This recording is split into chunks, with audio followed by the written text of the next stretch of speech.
Hello, everybody. You're watching / listening to the McAllister Hours. I'm your host, Colton McAllister.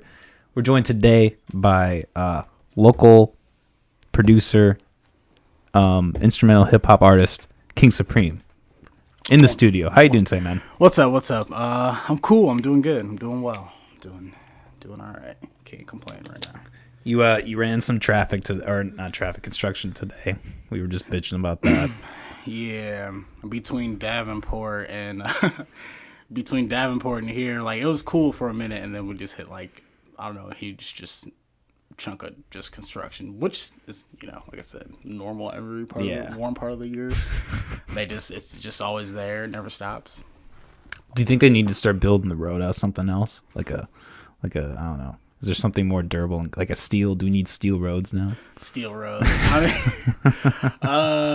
Because if you think about it, I don't know if steel roads would work, depending because it's the Midwest, you know what I'm saying, with the weather and whatnot. But they do need to work on a different type of, like, road material that just, where they ain't constantly got to tear it up all the time. Because I think we rode on a road here, and it was literally, like, they had just torn up the top of it.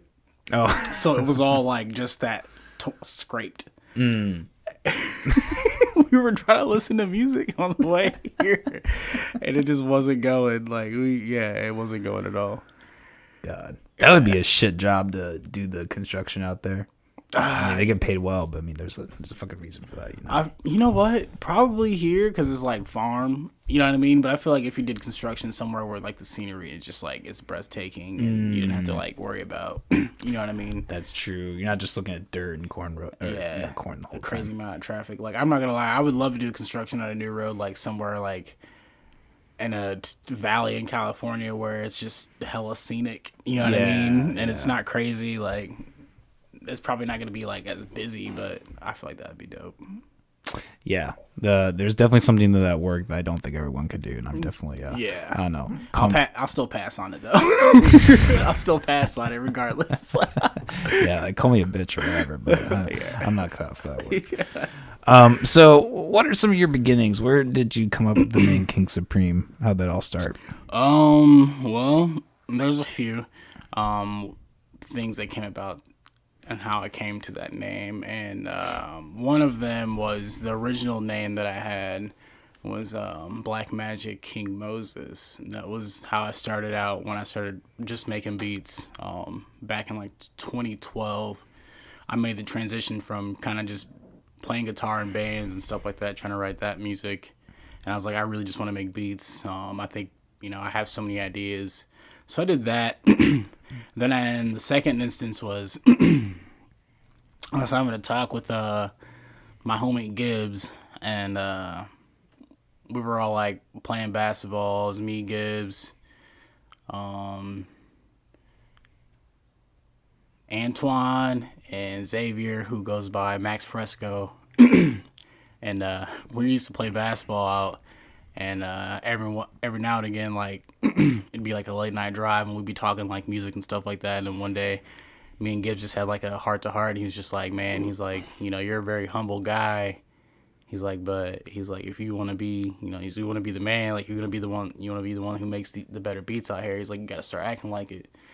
And this is before he moved away.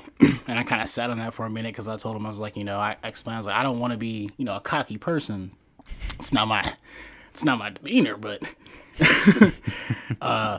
so like there was that. And then there was a record deal that I had back in 2015 with a French label in New Orleans, France. And everything was looking pretty good for a while. And then I started like getting connected with the French American label, and I guess there were some things that they were going through, and then they started like, kind of like doubting me a little bit, I guess, because of just bad communication and things like that, misunderstandings. And so I remember I was getting ready to go over there for 3 months, and I just quit my job and everything. And then they told me they couldn't come through on some stuff, and like they still wanted to work things out, but I needed to like make a way over there and like figure some stuff out. And everything was legit, like the papers were on the table and stuff like that. But ultimately, I like I shut it down, and it just lit a fire under my butt, pretty much. And so I had been sitting on the name K1ng Supr3m for a while. I actually like save names that I have, like I hoard them for a while. Like I'll hoard good names for a minute. Like I had a bunch of names, like it was either gonna be K1ng Supr3m or Full Counter. But I decided to, like, in Full Counter was just gonna be like just an alias I went by. But Full Counter I ended up saving. I'm gonna save that for a later date so no one try and steal that, because I'm gonna see that and then try it. You didn't hear that here. No, I'm gonna use that as a band name. And King Supreme came in the picture, and then it kind of just like, it was like a start over, pretty much. Like I started over as King Supreme, and just after that little like defeat, like pretty much like, I guess it wasn't a defeat, it was just a lesson learned. I chose King Supreme, and like a lot of people, it's funny because like a lot of people be like, man, I didn't know like that was you. I thought it was still like Black Magic King Moses. Like, I didn't know you were still making beats. And I was like, oh no, I don't think a lot of people paid attention. They thought I was just doing it to like change my social media name, and it wasn't. It was a serious name change. Yeah. To like my artist stage name and things like that, and my alias and what I wanted to go by. So that's how it came about, and I felt more confident with that name. And a lot more people, who, especially people in my circle, were like, "No, that fits. Like, that fits you and like your sound." You know what I mean? I really like that. So, and it's dope, just to kind of, hear that. Like, when you think about it, because I was going for like how you see like a Krispy Kreme, like, or like a those logos that are just like so like, almost like old school, like authentic, like I was just like the bold colors and like the bold colors, strokes and all that. Like Astro Boy, like that's what I was going for, like that like logo look, like that feeling of like, so King Supreme, like that's what I was going for, like the ultimate, like so like as far as like when you listen to my sound, it's like, okay, like what is this? Like, I can't put a name to it, and then you have to look, and it's like, oh, it's King Supreme, like, oh, yeah, that works. Hey, it really matches together. I really like your whole vibe. You were saying earlier, if I'm not mistaken, you play guitar? Yeah, I play guitar. So I'm curious, because I started on guitar myself. How long did you play, and like when did you start doing that?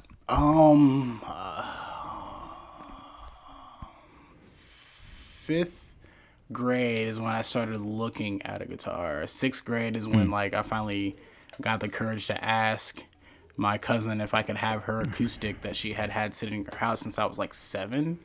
So at that time I was like 10 or 11.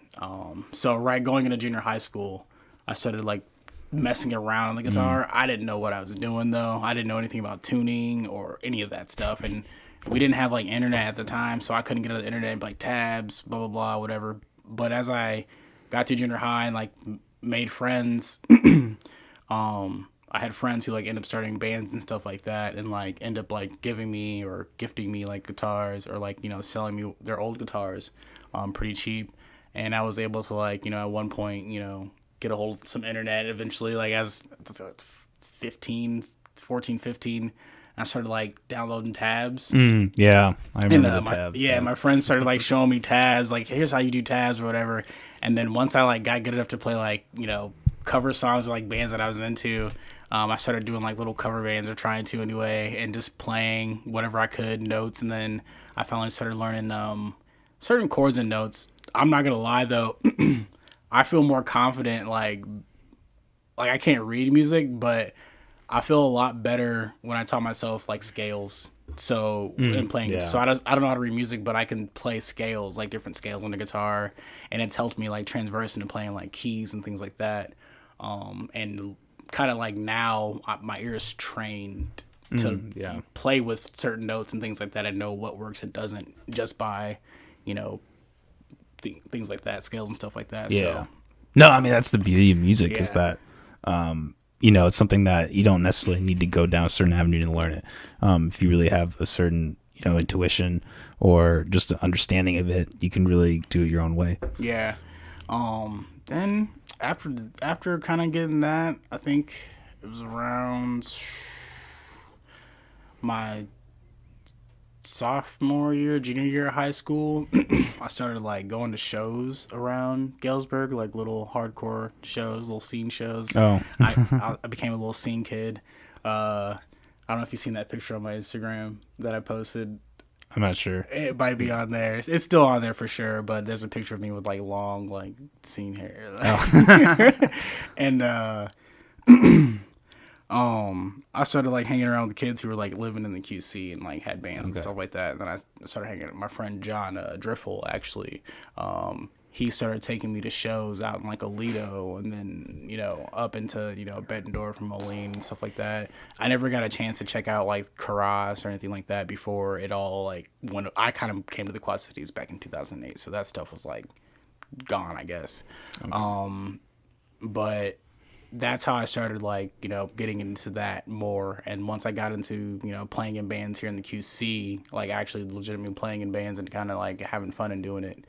And kind of like, doing shows and stuff like that. I started taking guitar more seriously. So I started like playing it like every day, all the time.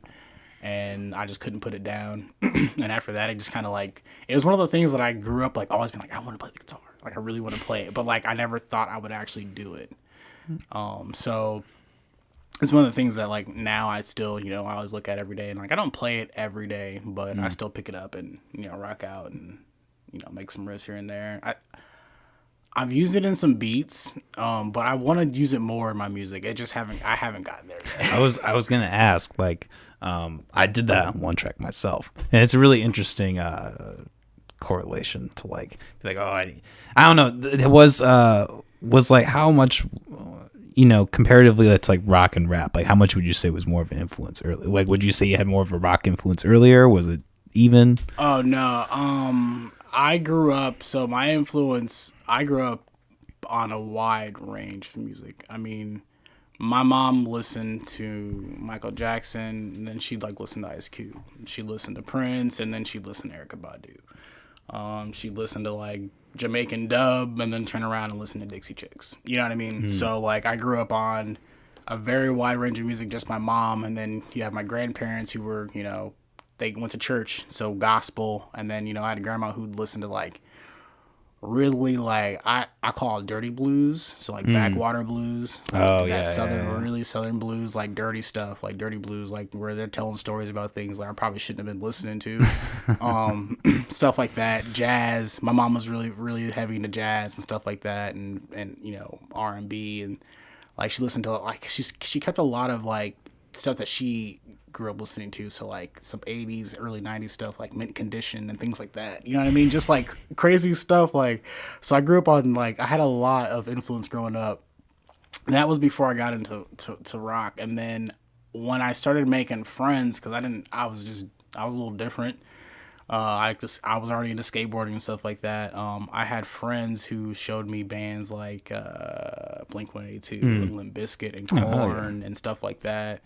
And like once I got into that stuff, like the doors to my brain were just like and like it was just like I was like, wait, so like, and then Incubus came along, like bands like Incubus, I was like, wait, what? And like Linkin Park and stuff like that. I was like, wait, okay, so there's not just like this like whole like like hip hop, R&B, neo soul, like blues over here. There's like everyone's trying to mix stuff over here too, and I'm just like, okay. So like I was influenced by all that. So there'd be days where I'd be listening to like heavy metal. Like it got onto the point where like now, I mean, I listen to a lot of like Animals as Leaders, like, and then I'll put on, I'll go and listen to like a Cookin' Soul channel and listen to like, those type of like beats or whatever. Oh yeah. And stuff like that, or go and listen to like new releases from Hit Boy or anything that like, producers that I'm looking up to or idolizing as far as sound goes. And then, I turn around and go back and then I'll listen to, a band like Jungle, or Motion City Soundtrack. Like, it just whatever my mind's in the mood for. So that's usually what influenced me getting into what I'm up to now, is like kind of like hearing all these sounds and then being like, wow, like, okay, so I can do whatever I want, and it's as long as it's me, like, and what, it doesn't matter. So a lot influenced me. A lot of music influenced me. Well, no, you can hear that in your music, like your last album, Jump Drive. Like I found that to be like very cinematic in a way.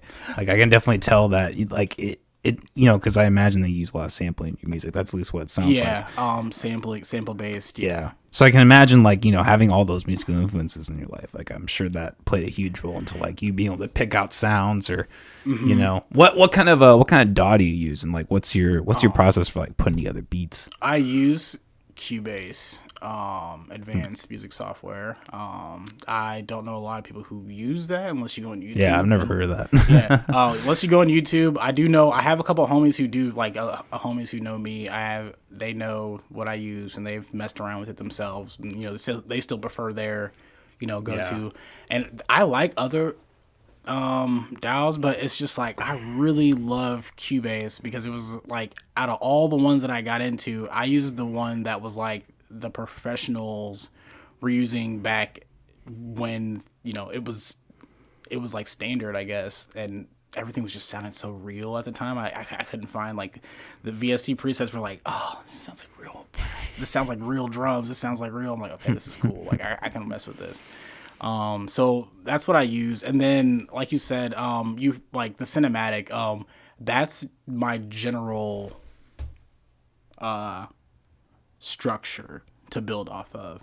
Is like the sound has to capture my feeling, like as if like I was listening to a soundtrack in a movie, like where I kind of stopped paying attention to the film. Well, like the people talking and just enjoy the cinematic aspect of it. Like, just like it was such a beautiful scene. Like, it just like, I kind of forgot what they were saying. Like, the scene was so good. Like, I want to rewind that. You know what I mean? Like, I didn't hear music like that unless I was listening to things like Nas or Notorious B.I.G. Like, those two albums were very crucial to my sound because, or that and, People Under the Stairs. A lot of their projects. I don't know a lot of people who listen to them either. I know a small group of friends of mine who do, but People Under the Stairs, it's just the cinematic sounds of how they captured like certain things into the grooves and beats. And that's how I wanted my beats to sound, because I was like, okay, I don't think people are really like, I want people to just listen and enjoy the sound before they think about rapping to it first. And so that's what I'm thinking of when I'm going to, make a beat or a project. It's like, what sound is cinematic? What sound gives me that feeling? And if it gives me the feeling, then that's the first thing that I grab and I start working with until it gets to a point where I'm like, okay, where I thought this was gonna be good, let me take a break, take a step back or whatever, or try something else, and then until I achieve that feeling. So sometimes my projects don't always start out the way I want them to either. Like they definitely go off into a different thing, but as long as I can bring it back, you know what I mean, to that cinematic structure, the root of what I'm going in, then that's that. And then hip hop in general. Like I still want beats to sound hip hop. Like I don't. There is stuff that I do want to do as like side projects, as far as like mixing the hip hop my sound with like band stuff, more like guitar oriented stuff. But so cinematic and like being hip hop, and then just like the third, like feeling. If I'm not feeling it, it's not getting made. I'm not using it. I'm not keeping it, and no one's not gonna hear it. So the beat doesn't. If it's, I can make even my roommate. You guys can't see him, but we've had him on the show before. You guys know Obs. He'll tell you he's sat up in there and seen sometimes like make whole beats, and like we vibed on him for like a whole hour and a half, like just bobbing our head, and then I'm just like, I'm not feeling it. And he's like, oh, you just deleted that? I'm like, yeah. Like they'd be like so like shocked that I put all that time and effort and work into it to get them to just bob their heads, and we'd be like, it's not good enough. Like, but that I probably don't have as many beats or beat tapes as many people that are out there doing a lot more, because I'm choosing to make sure that I'm crafting my sound based off those three structured elements. And if those three structured elements don't fit into the equation of that sound, if it doesn't work out that way, then the beat doesn't get made. And so I just keep going until I find that. Yeah. Well, I mean, that's one of the things I want to compliment you on your last project. Is I really felt like you kept certain themes and certain sounds like universal throughout the whole project. Like you could tell, tell it was like all, like seriously, like you could tell it was like all like a piece.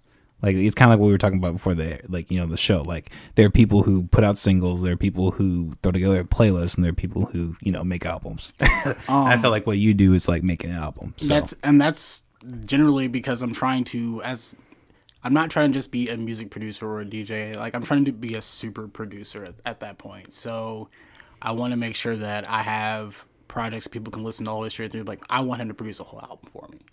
Or I have projects where, I like that beat, or I like that beat, or, I like this and this, and, they pick from that. But with Jump Drive, actually, it's funny because I started doing these prequel series, like these, not prequel, trilogy series is what I call them. And it started with Coffee Shop. So there's Coffee Shop Volume 1, Volume 2, and Volume 3, and they're all 7-beat projects. And I started making those back when I was working over at Theo's in Rock Island.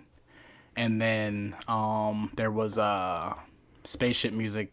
I was like, man, maybe I should do this thing where it's like kind of like beats that are like for what would it sound like if you had beats for like spaceships or like your cars technically. And that was the idea that I brought upon my friends when I was like, I'm gonna do a trilogy, but I'm gonna start it off with like a beat tape called Spaceship Music, and then that beat tape's gonna have a beat in it called, titled something that I'm gonna name the next beat tape off of. So there's a beat in Spaceship Music that's titled Jump Drive or Insert Jump Drive, I think, I believe.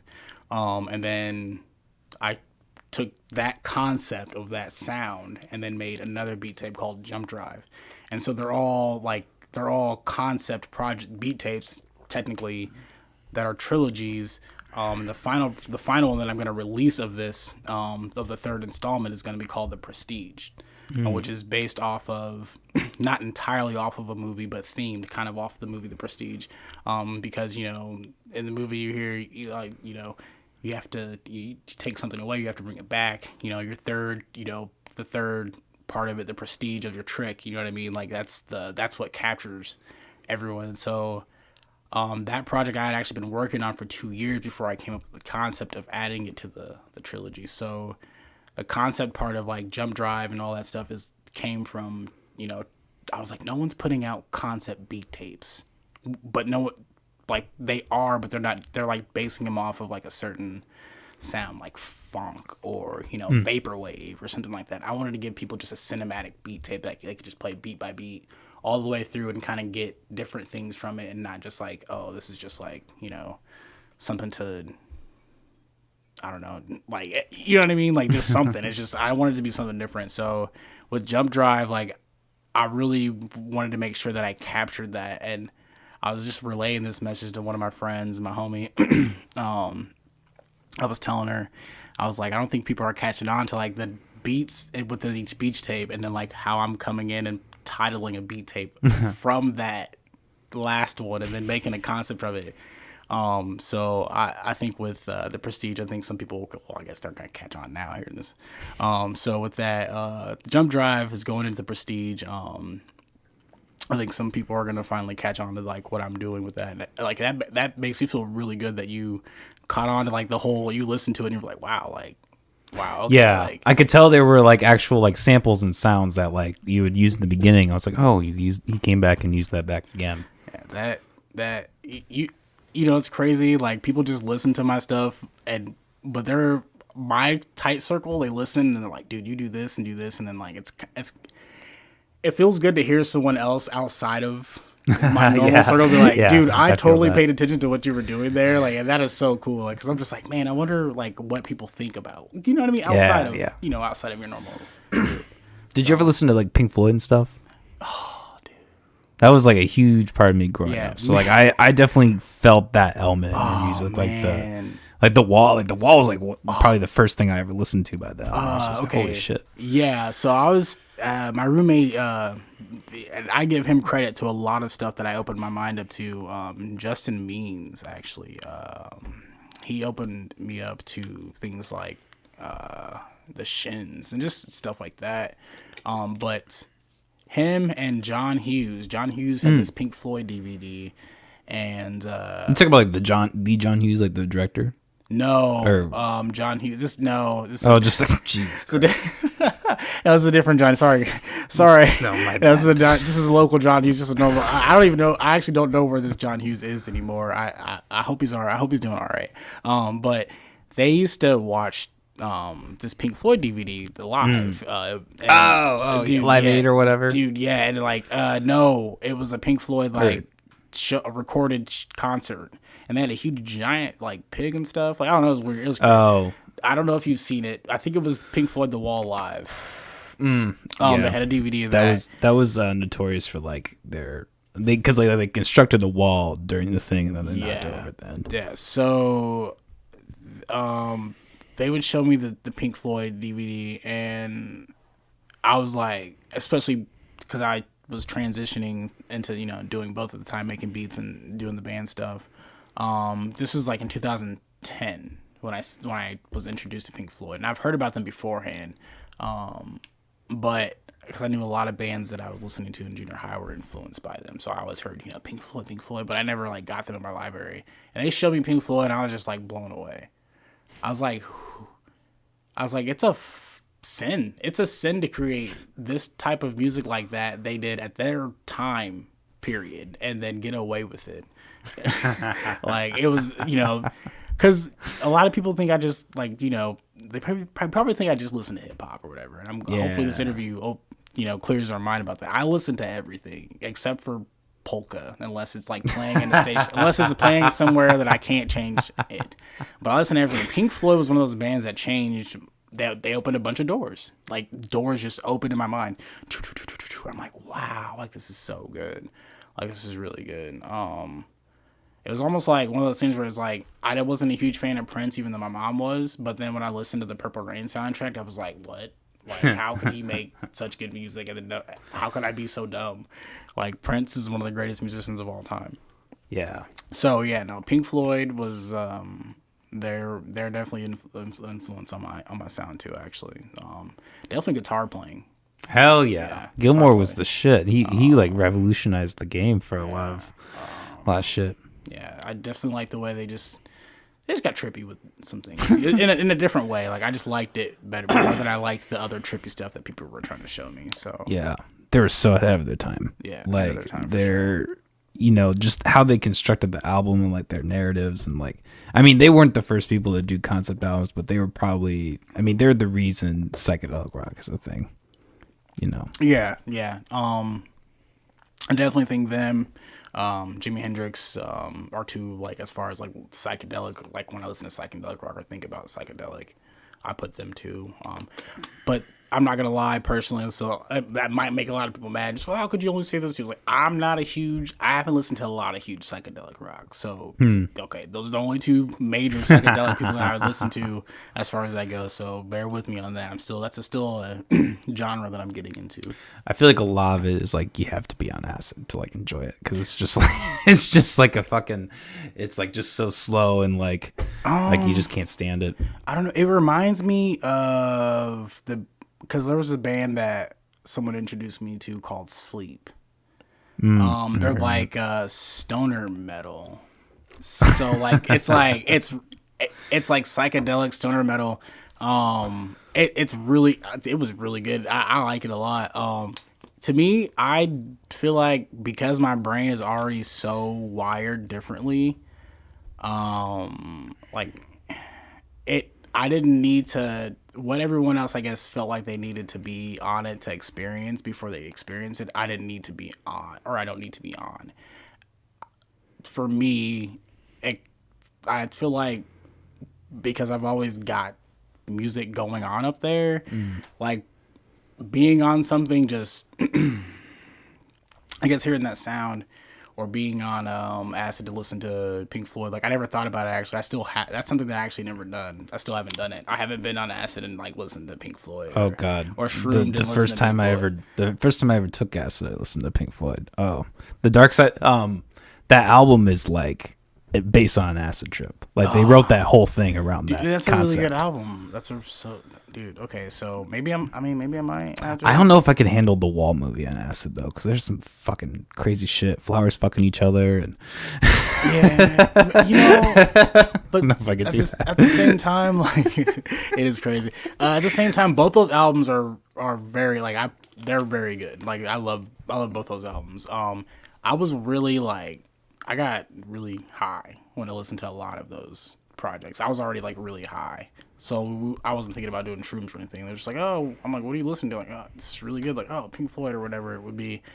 And like, you want to sit down and like smoke a bowl or whatever? Like, you know what I mean? Like, listen to this with me. And like, they started over. And I'm like, yeah, sure. Like, and having that chit chat or whatever about why that project was their favorite project or whatever it was, like opened my mind up to why it was so good in the first place. So for me, I never really had to do the psychedelic parts to enjoy something, but I do enjoy, doing them here and there, and then like stumbling into something that I haven't listened to and being like, oh man, I'm gonna listen to like this, like put this on, like because I never tried it before. Like everyone said it's a really good thing. So that's probably something that's gonna be like next on my bucket list now that you said it, because I feel like everyone's like, man, how the fuck did he listen to Pink Floyd and not trip? Like, like how did he just smoke weed and listen to Pink Floyd? Like, he's a poser. Like, he doesn't listen to music. Like, he doesn't listen to music. Like, what does he do? Like, nah. And that's just for me personally, though. Like, I like I said, I feel like my brain's already trippy enough. I personally like to partake in the cannabis just because like it helps me like sort some things out and slow myself down to a pace where I'm like, okay, like let me knock some beats out, let me get some practice in and some DJing, like because I have so many ideas going on. Like it's usually just beats all the time. Just like, do you feel like it focuses you? Yeah, it definitely focuses me. I'm focused without it, but it just puts me in a zone where like instead of because I can't stop myself from overthinking, but it puts me in a zone where like, it puts me in a zone where like I can think really fast and thoroughly and make the better decisions instead of being like, make a decision because I'm thinking I'm being prepared for something and then there was no reason for it at all. So like it helps me make smooth decisions. Like it's smoother for me to like make very snappy decisions and like, go throughout my day. Cause I'm really introverted. So being an introvert, like I overthink about everything. My moves on a daily are based on introvertedness. Like it's based I can relate to that, man. It's based on avoiding people. Period. Like I don't, if it does not have any interest or alignment with what I'm doing at this very moment in my life, I will avoid it. Like period. And that's just where I'm at. Like, so yeah, no, it definitely helps me focus and stay focused on what I need to be. Because sometimes I find myself just being like, not sometimes, and just end up in situations where I didn't want to be in. You know what I mean? Like around a bunch of people I didn't want to be around or whatever it is, just because like I just, So let me ask you this as a fellow introvert. Do you feel like marijuana helps you in the social situations, or do you feel like you get a little paranoid? No, I'm going to say it definitely helps me in social situations. That's good. Like, I don't think about all of the paranoid stuff that introverts think about. Like, you know what I mean? You know how it is. Like, there's just that social anxiety comes with it. And that's a thing, unfortunately, it's not crippling social anxiety for me. Like, I still can put on face and, like, go about the day like that I need to. But it helps me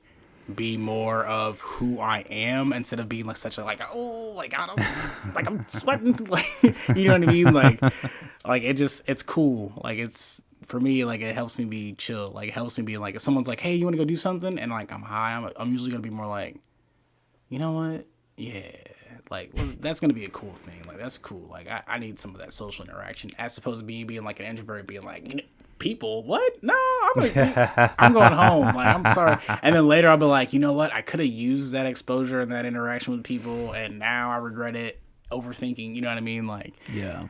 So yeah, no, it definitely helps. It's definitely like something you got to practice. Mm-hmm. Like you have to.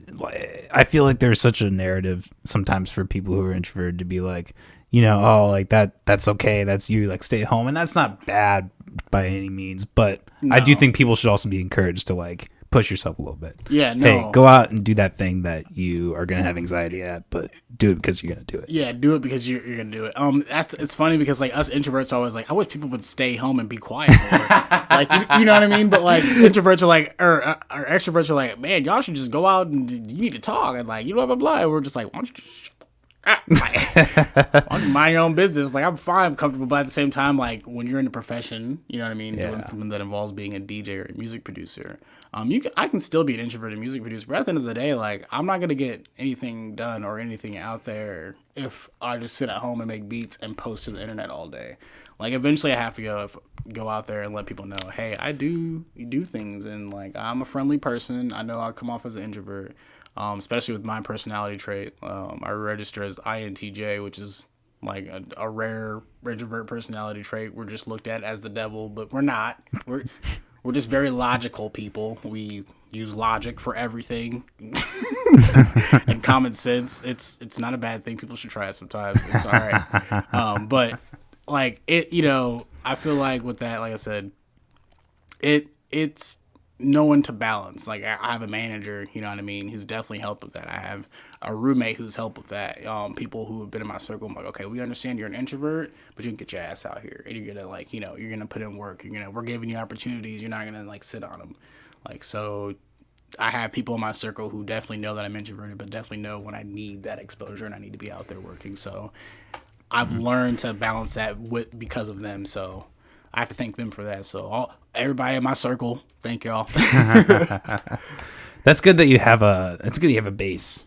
Like people who are like looking out for you and like in that kind of way. That's cool. Yeah, man. It's crazy because like especially with me, I learned early on that you don't really, if you're blessed if you have more than 5 friends. All you really need is 5 good friends anyway. Yeah, and that's the key word is good friends. Good friends. Yeah. Anyone can have 1,000 Facebook friends. Yeah, and that doesn't have to mean family or anything like that. It's just like I got people I call my brothers who aren't family, for sure. My 3 of my 5 are, people I call brothers who aren't, relatively related to me at all through anything, but they've just been there since day one. I mean, you know what I mean? It's just like it's like one of them is an introvert just like me. Like we will talk, like text each other or talk, and we own a business together.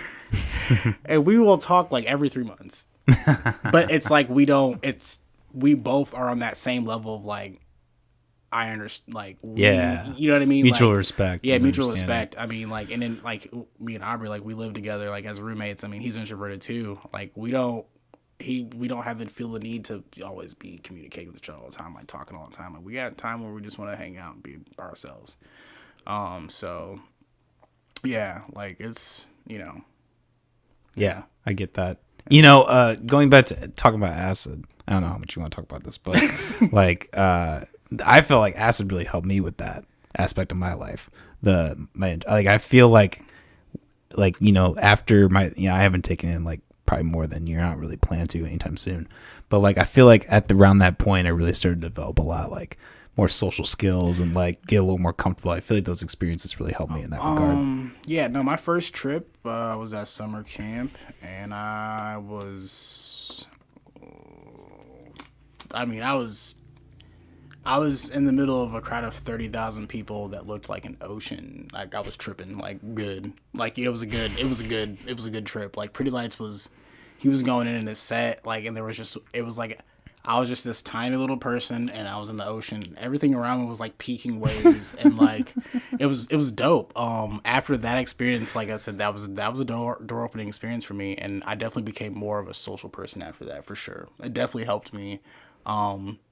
Definitely being a DJ, microdosing. I've experimented with microdosing. That's interesting. So there are certain things, like certain sets where I'm like, okay, there's going to be quite a bit of people here. I want to feel the energy and be very conscious of like what I'm playing, as far as like how it gives off a vibe, and how it transfers to them. So I like to be in tune with the crowd. I'm not saying that it helps with that. There's no scientific proof or anything, but for me, every now and again, if I feel like my crowd is going to be on something that's, a little different, I like to be on their level. And so every now and again, you know what I mean? I might try it and just a little bit microdose, nothing crazy. I still have to be aware of what I'm doing. I can't, for me, like, I like to be at a level where I'm having a good time, but I'm like, if I need to keep my head on a swivel, I still can. You know what I mean?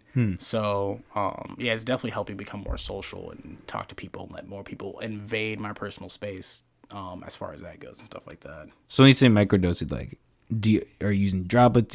Are you ripping tabs in half? How much do you take? Do the tabs.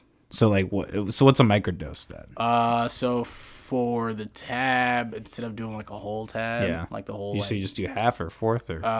For me, it's usually like a fourth or a half. Okay. But like, it's only been a few times. That's my watch. My that. No, I just want to make sure That was my watch. I forgot to turn that. No, I forgot to turn that alarm off. I'm sorry. Man, you're fine. No, like I said, I'm very careful about how many times I do these things. So like for me, knowing I add up, you know what I mean, how many times I've done it. But usually just like a little sliver, you know, or like a, you know, a double sliver or whatever. Like usually that just enough to get that feeling. You know what I mean? Interesting. Even with shrooms, same thing, just enough to get the feeling of it, not never a full dose, because I don't know, those things to me are like, they're like resets. So do you have like, because I can't stand shrooms, so I guess I'm always just curious with people, like, do you prefer one over the other, or do you have a good time with both pretty much? I prefer shrooms. Really? Because they're more natural, and I am fearful of the after effects of LSD. Oh, really? Like the scientific after effects of like whatever it is, if it's not. Plus, like, I remember one time, like, Are you talking about like, sorry, but like you talking about like perma tripping and stuff, or? yeah, like all the stuff that might come with it, just in case you like do too much or whatever. Like, I don't know. Like, you always like, that's one of those things where you just don't know. Like, because I know people who did a lot of it, and now like I don't know where they are, and like they weren't. No, here's the thing: is like they weren't when I've like there were certain times when I would see them, and they weren't like. Okay, They should have acid intervention. If you start doing strips at a time, you have a problem. Like I'm, you know what I mean. And I'm not talking bad about them because like it's just like you know, I'm just like okay, I don't want to be like that. So like for me, I'm like okay. Personally, I don't really, you know, I stay away from a lot of as far as man-made chemicals goes. Like I don't even like to take painkillers or things like that. I'm definitely a more natural person as far as like remedies go. So. I mean, microdosing LSD is cool. It's fun. Like, I have no problem with doing it, but I'm very careful with how many times I've done it. As opposed to like with shrooms, I'm like, oh, you know, someone puts shrooms in front of me, I'm like, okay, like, Yeah, I guess that's streak like nimble at. Yeah, a little easier. The taste doesn't get to me at all. I used to. I can't stand it. The taste doesn't get to me at all. Like it just, I don't know. Like because I've also eaten like fried mushrooms. Like I like mushrooms. Like I don't know. Like it just doesn't bother me. So.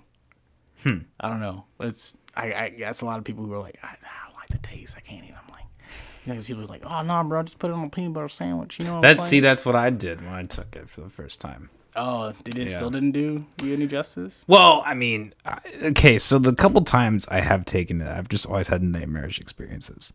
I've actually had this thing. This is you know probably a good reason, but like two of the people I've been with, like while on mushrooms, have had like murderous thoughts. Which is like I'm not like a murderous person at all. So like for me to have that is really terrifying in a sense. And also I honestly just have a horrible time. The last time I fucked with it wasn't really mushrooms. It was a government grade 4-ACO-MET, I think was what it was called. It was man-made. Yeah. You just heard me say that. It was awful. I was in between like two dimensions and like just so uncomfortable the whole fucking time. And that was so like every time I've taken mushrooms or something like mushrooms, I've just had an awful time. So every time I'm like, nope. Man, yeah, you know what? They always say that the vibes matter. Vibes matter. The people you're around, like who you're doing it with, energy wise. Like I'm the type of person who will do something by myself before I do it with a group of people. Like I don't care. Like I don't care. Like how like if I feel like it's something I should do by myself first, I'll do it by myself. And then if I feel like the 2 or 3 people who I might want to do it with are, you know, cool enough on that level. But I've come to find out, like, honestly, most of the times there is, like, just 2 or 3 people I can do things with, and it will be cool. They're cool with just being cool, and that's that. And you just got to be careful, yeah. Yeah. Definitely. I haven't had that experience where, if I did have a bad experience, it was me personally, something that I did.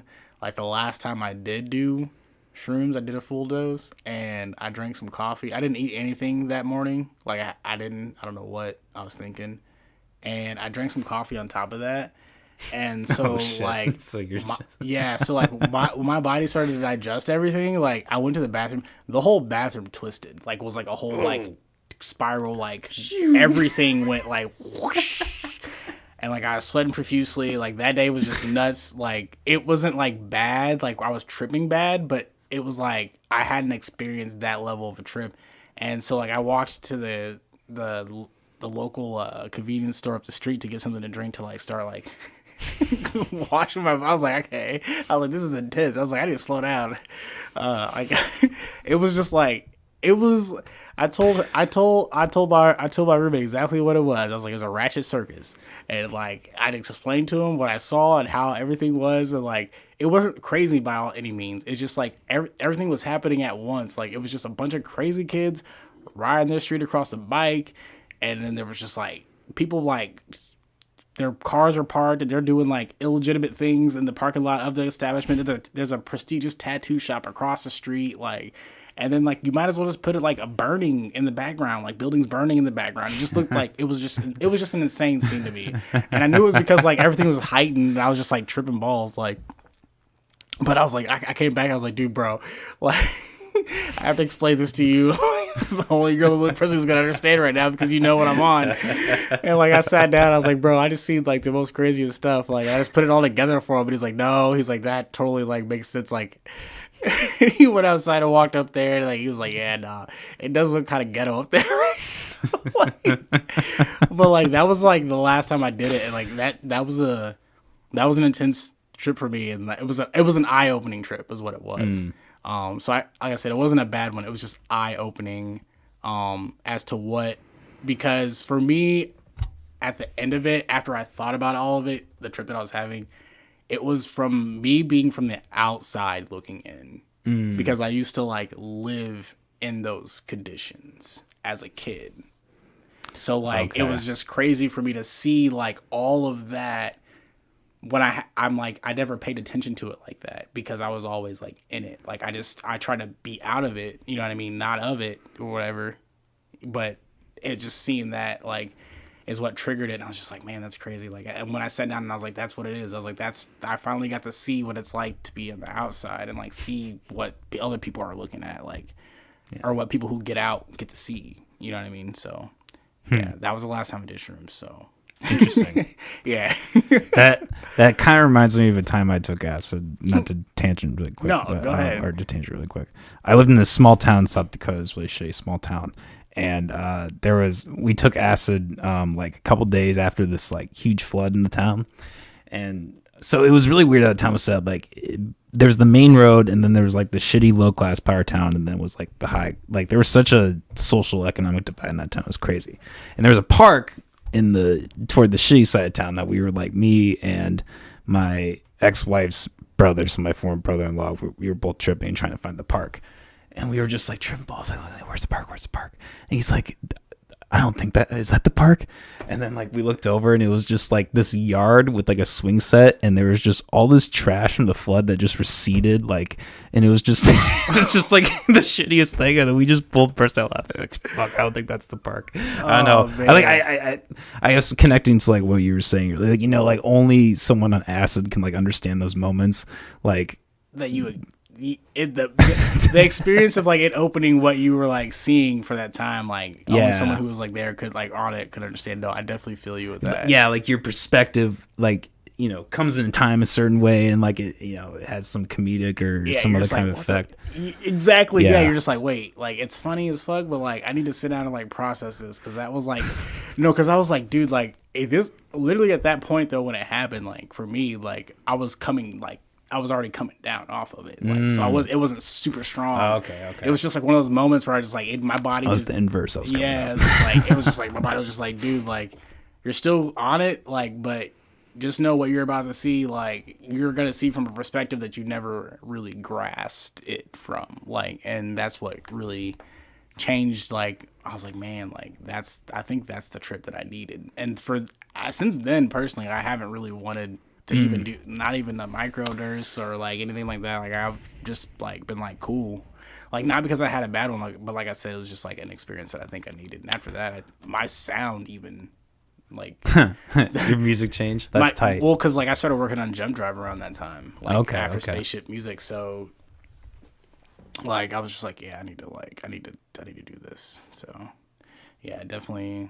That was my last one for sure. Well, you know, that's kind of like when you know that psychedelic worked. Like I've kind of felt like that too. Like I feel like I don't really like I don't have like a strong desire to trip again. Like I feel like it's kind of done its job. I've, you know, discovered things about myself, and it's been helpful. That's how I feel about a lot of things that I do, except like except for smoking weed, but like that's not good. That's what I always tell my girl. I was never a drinker, but like I had my party phase, but like I was like it lasted like maybe 2.5, 3 years. Like I'd be going to bars and doing stuff, and I was just like, okay, this is dumb. Like I don't like know why anyone keeps doing this. It just like blew my mind, and then like I was like, okay, like I have phases like that with things. There are a lot of things that I was thinking about that on the way up here actually. I was just having one of those personal like deep thoughts on the you're looking at the highway and you're just like I was just like thinking, I'm like, man, like I just don't care about a lot of things anymore that I thought were gonna matter, like, or I thought was gonna be like, that's what's gonna be important, like me being able to go out and do this or like blah blah. It's like once I found out who I was as a person and stuff like that, like a lot of things that I found people like having the urge to want to do all the time, from doing microdosing or whatever into drinking, and I was just like, nah, like that's just how I think. Honestly, I could probably live in a log cabin with, as long as I could make sure my food was good, and I'm not gonna lie, I probably couldn't live without internet. I gotta get these beats out there, but send it in cassette tape. I gotta do these live. No one even does CDs anymore. Like I wish I could still do CDs. Like for people, I don't have a CD player. I'm like, what? How do you not have a CD player? Everything. But it's crazy because like one of my laptops actually, I didn't know. I found out yesterday it doesn't have a CD player. Yeah, they don't even make shit with like, I got a big old PC and they like doesn't even have it. Like come on, man. But no, I just like it's just one of those things where I know people who like, but I gotta have coffee. Like, but there are people who are like, nah, I'm cool on coffee, or I switched to tea, and I'm like, what? Why would you do that? I still drink tea, but like, I gotta have coffee. It's one of those things where I'm like, I have the urge to like drink coffee, like that thing. Like that's about it for the most part. Like I'm a pretty strong will person, so yeah. Once I realize that I'm cool on something, I'm usually just like done, and people just look at me like, how? Yeah. Ultimately, it's about being smart and keeping it in check. Being because I drink on occasion, and it's just about being conscious about how much am I having, how Yeah. what am I doing? Yeah. That's what I tell people too. Like, let's go out and have a beer. I'm like, all right, I can have a beer. I'll say a beer or two. Like, that's what I say now, because I'm just like, look at me. Like, I'm a $1.50 soaking wet. 2 beers, like, and most beers are like, between 5 and 8. I'm drinking 2 of those things. Like, I'm cool. Like, I'm cruising. Like, I don't need any more than that. And then like people, everyone's like, take a shot, do shots, and it's just like, okay. It's like when I think about that immediately when someone says like, hey, let's go out and have a drink. I'm like, I'm gonna run into someone that way, hey, yo, I haven't seen you in a long time. Let's have a shot. I've already had a beer, bro. Like, no, like, okay, I'll go out for 1 beer, and by the time we get there and have that 1 beer or 2 beer, I've had my limit, and then it's time to go. That's for me. I learned how to play that game. See, I struggle with that. Like I was just at a concert like a month ago, and I had too much to drink. Like I get like socially anxious, and like I get just like like with the water. Like I do that with alcohol, and that's a terrible fucking combination. Man, see, for me, it's the feeling. For me, I don't like feeling drunk. I don't like the feeling of being drunk at all. I don't like the feeling of not being able to control any of my bodily movements, functions, my thoughts. Like, if I can't, this is going to sound, people are like, he just likes to be in control of everything. But if I like to control myself and my actions, so that I know that I'm in control of my actions for sure. If someone does something wrong to me, it's because they're ill-willed, not me. So like, for me, like, I know how I am when I get intoxicated. I know, like, for some odd reason, my hearing seems to go up. Like, I can hear things from miles away, and I think people are trying to fight me all the time. Like, or I want to run around in circles and do silly stuff when I get intoxicated. And, not everybody's into that. So, for me, I'm just like, okay, well, I think I know my limit with alcohol, and that's how I'm cool with it. Plus, for me, it's a natural depressant in my stance. It's just it makes you think about things you probably shouldn't be thinking about anyway. That's true. Yeah, it's definitely a slippery slope. It can be a slippery slope. I definitely don't like. I don't know. Like, there's definitely like an amount of like socially acceptable alcoholism in society. Yeah. Like, people condemn like what we're talking about, acid or marijuana, but oh yeah, they're like, oh hey, let's go to the bar and get shit faced. You know what? I've talked to several different people who have been addicted to like hard drugs, like heroin and meth, and like every time they said the worst thing that they ever put in their body was alcohol. That was the one that like got them the most fucked up when they made the most like the worst decisions, and like their life was ruined the most. Getting into the things that they were doing. Yeah, like, that exactly. got them even further. No, like that's the fucking gateway drug. That is no. Alcohol. Seriously, people were like, "Oh, alcohol or like coffee," and even they blame coffee for this. Like, I'm just like, no, like, man, look, I only have thoughts outside of my well-being is if I'm like in a depressive drinking state, like when I was younger, and like I know because I don't drink nearly as much as the few years that I did drink heavier. And my thought patterns are completely different because my mind is so much more clear and not clouded by, a natural depressant. Like, so for me, like even when I stopped smoking cigarettes, like good for you. Oh, dude, like I mean, I didn't smoke that long, but I smoked for 4 years. But my body was like, dude, you have asthma and you will die if you keep smoking and trying to play basketball after nights of drinking and things like that. Like, it was all that stuff. The drinking and the smoking cigarettes, I stopped like doing that. Like, but when I was 27, I just like was like, okay, I'm done. Like, cause I got sick one day after a game of basketball. Like, we had just went out the night before, you know what I mean? And I did things, and then I went and played basketball, and then went and had McDonald's after that and smoked a cigarette, and literally like the minute I sat down on the couch I got sick, like, and just like vomited. Yeah. And I was just like, I just thought, I was like, what could I have done? What is it that I don't normally do on a daily basis? Like, and I'm just like, wait, like I gotta stop living this lifestyle. This is like bad. Like, and I wasn't a heavy drinker. Like, I never got super drunk. I didn't drink a lot, but I was going out more than it wasn't something that I was doing since I was a teenager. I was afraid of my mom, so there was a lot of things that I didn't do, without my mom. No, like, I was very cautious about the things that I was smart. Let's just say I was smart. I'm not gonna say that I was innocent, but I was smart. Like, I was a smart kid. Like, I was smart about that. So I wasn't doing all the things my friends were doing by the time they were like 15, 16, and still getting into all this stuff. Like, it was just crazy to me. Like, that was insane to me. So I don't like being drunk. I don't like that. I don't like doing that. It just makes me feel weird. So it makes you do things that you don't want to do. I got into smoking cigarettes and stuff like that. And hanging around people that didn't really care about me. Just doing a bunch of stuff with the alcohol stuff that came with it. And then once I stopped going out to bars and doing all that drinking like that, the people who really cared about me were actually around me. And the people who wanted me just to go out and drink, just to have that energy, you know what I mean? Yeah. Kind of faded off. So that was one of the things that taught me a lesson about it too. So. Bar friends are the worst friends by far. Gosh, I don't want to say that bar friends are the worst friends, because I got some really cool homies who like are dope and were bartenders and are dope as fuck. And our friends, I still call good friends. People that I used to go to the bar with that are still good friends, good people, doing good things. It's just I don't see them at the same bar. I don't see them out drinking either. You know what I'm saying? I think some of us did learn, but you're right. There are some friends who are bar friends or whatever you want to call them. Your right hand men who aren't always your right hand men. At the end of the day, like sometimes you wake up and you want to change, and they don't want to wake up and change, and then you got that bridge. I'll buy you another drink. Nah, bro. Come on, bro. I got you. Come on, bro. I got you. Don't even worry about it. I got you, bro. Come to Rock Bottom with me. Right. Like, no, I'm cool. I'm cool on that, bro. I'm cool in the free pass to Rock Bottom. Like, I'm still trying to cling on to like staying on this one ledge right here. You trying to bring me down with you? Like, come on, man. So I want to get back into the music really quick. Okay. Because you were just, I just saw that you posted, you would Jesus Christ. Mistaken me if I'm wrong, but you just have had something with Sony or a deal with Sony?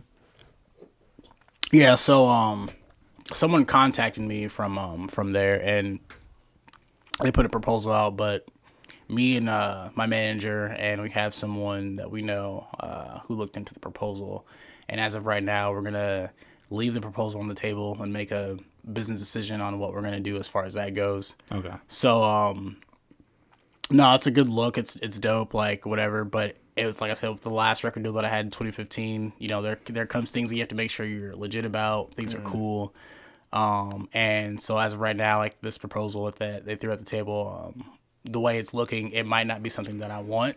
So as of right now, it's like, we're kind of just, I'm kind of one of those things where I'm just kind of like looking at it.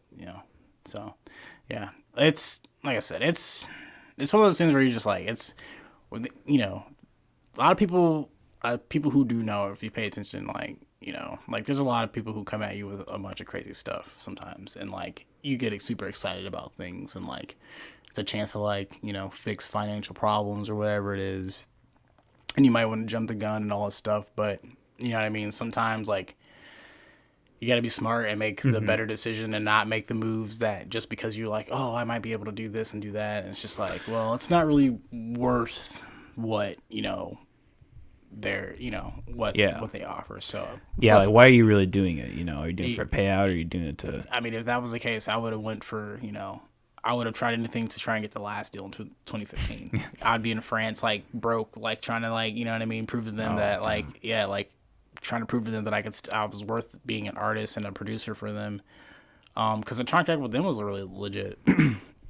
But like I said, with these things, like, like just jumped the gun and made it was an exciting announcement, and like just jumped the gun, and like I said, I had to make a post on Facebook after that and just like let everyone know, like it's still decision to be made as far as like what we're looking at and stuff like that, and I just left it at that because still as of right now it's just like it's kind of balls in my court, but I have to make the smart decision.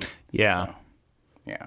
Yeah, that makes sense, man. I mean, it's kind of an interesting thought, like how not to like, that's great they got that deal, but like I also wonder like how much relevance do those record labels really have in this day and age, like how I mean they have relevance in the sense of promo and stuff, I guess, but well, like they do and they don't. Resources. What I've learned is like okay, so it's nice to have a label look at you from that standpoint, because there are things that they can do for you that you can't do independently if you're fresh. Excuse me. But at the same time, in the day of age of being an independent artist, and being in control of everything that you have and you own, to me, which is very important. I want to own everything that I have. I don't want to give it up to someone just for a little bit of money and like, signing my soul to a contract. Because that's what, especially it's one of those things where like I've watched so many things now on this culture of like contracts and stuff that I'm just like, it's always like, you think you need this, but really you don't. Like you can do this, on your own. You just gotta, find a way to get in there your way and have some leverage without them giving you some bull crap and like you just taking the offer or whatever it is just because.